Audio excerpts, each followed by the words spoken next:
જી sir, ગઈ તારીખ 27 જાન્યુઆરી તથા 7 જાન્યુઆરીની રાત્રિના સમય દરમિયાન કાપોદ્રા પોલીસ સ્ટેશન વિસ્તારમાં આવેલ કારગીલ ચોક તથા લક્ષ્મણનગર વિસ્તારમાં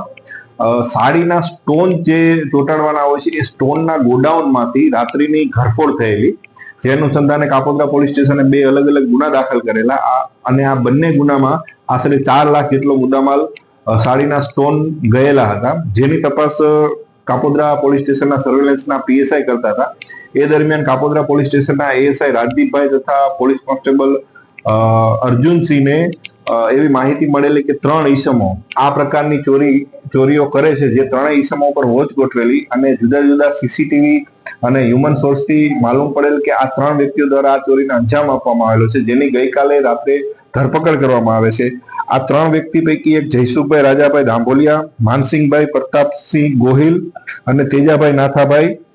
પટસાળા, આ 3 વ્યક્તિઓ કાપોદ્રા અને વરાછા પોલીસ સ્ટેશન વિસ્તારની હદમાં રહે છે અને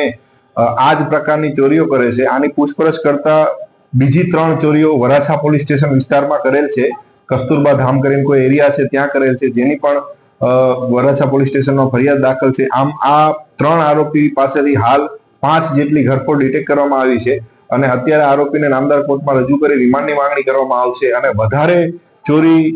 નીકળે તેવી પૂરેપૂરી શક્યતા હોય આગળની તપાસ તજવીજ સર્વેલન્સ સ્ટાફના પોલીસના માણસો ચલાવી રહ્યા છે. જી સર.